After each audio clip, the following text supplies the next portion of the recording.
మెదక్ జిల్లా కలెక్టర్ కార్యాలయం వద్ద గిరిజన ఆశ్రమ పాఠశాల ఉపాధ్యాయులు చేపట్టిన నిరవధిక శాంతియుత సమ్మెకు లంబాడి హక్కుల పోరాట సమితి జిల్లా అధ్యక్షులు గోపాల్ నాయక్, సిఐటియు జిల్లా ప్రధాన కార్యదర్శి నరసమ్మ మద్దతు ప్రకటించారు. తెలంగాణ రాష్ట్రంలోని మైదాన ప్రాంతాలకు చెందిన 15 జిల్లాల్లో ఉన్న 54 గిరిజన ఆశ్రమ పాఠశాలల్లో 339 మంది ఉపాధ్యాయులు సేవలు అందిస్తున్నారు.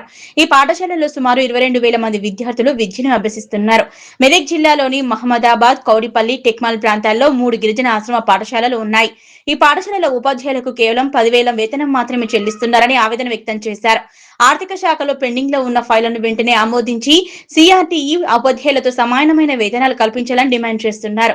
ఈ సందర్భంగా జిల్లా కలెక్టర్ స్పందించి స్థానిక ఎమ్మెల్యే డాక్టర్ మైనంపల్లి రోహిత్ రావు చొరవ తీసుకుని ఉపాధ్యాయుల సమస్యలను రాష్ట్ర ప్రభుత్వం దృష్టికి తీసుకెళ్లాలన్నారు. ఉపాధ్యాయుల న్యాయమైన డిమాండ్లను ప్రభుత్వం సానుకూలంగా పరిశీలించి పరిష్కరించాలని విజ్ఞప్తి చేశారు. అందరికీ నమస్కారం. మరి ఈరోజు మెదక్ జిల్లాలో ఆశ్రమ పాఠశాలల యొక్క ఉపాధ్యాయులు, ఇన్స్ట్రక్టర్లు శాంతియుతంగా సమ్మె చేస్తూ ఉన్నారు. ఈ తెలంగాణ రాష్ట్రంలో 15 జిల్లాలలో 54 ఆశ్రమ పాఠశాలలు నిర్వహిస్తూ ఉంది ప్రభుత్వం.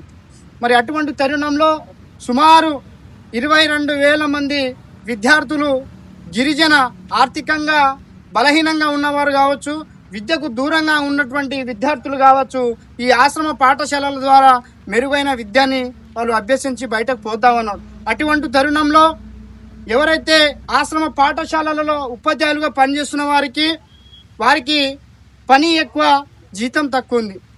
10,000 కనీసం 10,000 జీతంతో నెల మొత్తం వారి యొక్క కుటుంబాన్ని కావచ్చు, వారి యొక్క జీవనాన్ని సాగించే విధంగా వాళ్ళు ముందుకు సాగుతూ ఉన్నారు. ఈ ప్రస్తుత సమాజంలో, ఈ ప్రస్తుతం ధరలు పెరుగుతున్న సమాజంలో ఈ కాలంలో 10,000 జీతం వారికి సరిపోదనే డిమాండ్తో సిఆర్టీ ఉద్యోగులకు ఏదైతే వేతనం ఇస్తా ఉన్నారో అటువంటి సిఆర్టీ ఉద్యోగులతో సమానంగా వారికి వేతనం కల్పించాలని చెప్పేసి ఆ డిమాండ్ ముందుకు తీసుకొస్తూ వారు ఈరోజు శాంతియుతంగా సమ్మె చేస్తూ ఉన్నారు.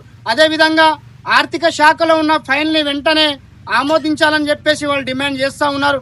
వాస్తవానికి గిరిజన ప్రాంతాలలో విద్యకు దూరంగా ఉన్నటువంటి విద్యార్థులను వారి యొక్క బాధ్యతగా తీసుకొని ఎక్కువ కష్టం చేస్తూ విద్యార్థులను ముందుకు విద్య వైపు సాగిస్తున్నటువంటి విద్యార్థుల యొక్క డిమాండ్లను ప్రభుత్వం వెంటనే స్పందించి, స్థానిక కలెక్టర్ గారు వెంటనే స్పందించి, స్థానిక ఎమ్మెల్యే మైనంపల్లి రోహిత్ రావు గారు కూడా ఈ విషయాన్ని స్పందించి ఇది ప్రభుత్వం దృష్టికి తీసుకెళ్లి వీరి యొక్క డిమాండ్ను వెంటనే ఆమోదం తెలిపే విధంగా కృషి చేయాలని చెప్పేసి, అదేవిధంగా ఈ మెదక్ జిల్లాలో ఉన్న 3 ఆశ్రమ పాఠశాల ఉపాధ్యాయులు అందరూ ఈరోజు సమ్మెలో పాల్గొంటూ ఉన్నారు. అదేవిధంగా ఈ సమ్మెకి ఈ తెలంగాణ రాష్ట్రంలో ఉన్న యావత్ గిరిజనులంతా, గిరిజన సంఘాలంతా మద్దతు తెలుపుతా అని చెప్పేసి మేము తెలియజేస్తా ఉన్నాం. జై గిరిజన. ఇన్స్ట్రక్టరము మాకు నెలవారీ జీతము 10,470 రూపాయలు మాత్రమే వస్తుంది.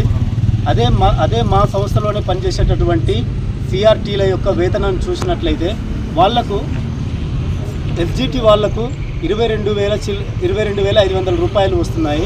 అదే స్కూల్ అసిస్టెంట్ క్యాడర్కి చెందినటువంటి సిఆర్టీలకు 28,160 రూపాయలు వాళ్ళకు వస్తున్నాయి. అదే మా దాంట్లోనే కేవలం ఇంటర్మీడియట్ ఏఎన్ఎం వాళ్లకు, నర్సులకు ఏఎన్ఎం వాళ్లకు 22,750 రూపాయలకు వాళ్ళకి ఇస్తున్నారు. అదే మాదిరిగా మా కింద పనిచేసేటటువంటి ఆయలకు, వర్కర్స్కు వాళ్ళకు 15,600 రూపాయలు వాళ్ళకు వస్తున్నాయి. సో ఇక్కడ స్పష్టంగా అర్థమైంది ఏంటంటే శ్రమ దోపిడీ అనేది స్పష్టంగా జరుగుతున్నది ఇక్కడ.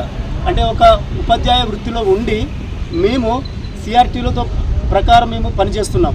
నైట్ డ్యూటీస్ కానీ, డే డ్యూటీస్ కానీ, లేకపోతే హాలిడేస్ డ్యూటీస్ కానీ చేస్తూ వాళ్ళకేమో 22,000, 28,000 వాళ్ళకిస్తే మాకు కేవలం 10,470 రూపాయలు మాత్రమే ఇక్కడ ఇస్తున్నారు. సో దీనికి మేము దీన్ని మాకు సమాన పనికి సమాన వేతనంగా ఇవ్వాలని ప్రభుత్వాన్ని మేము కోరుచున్నాం.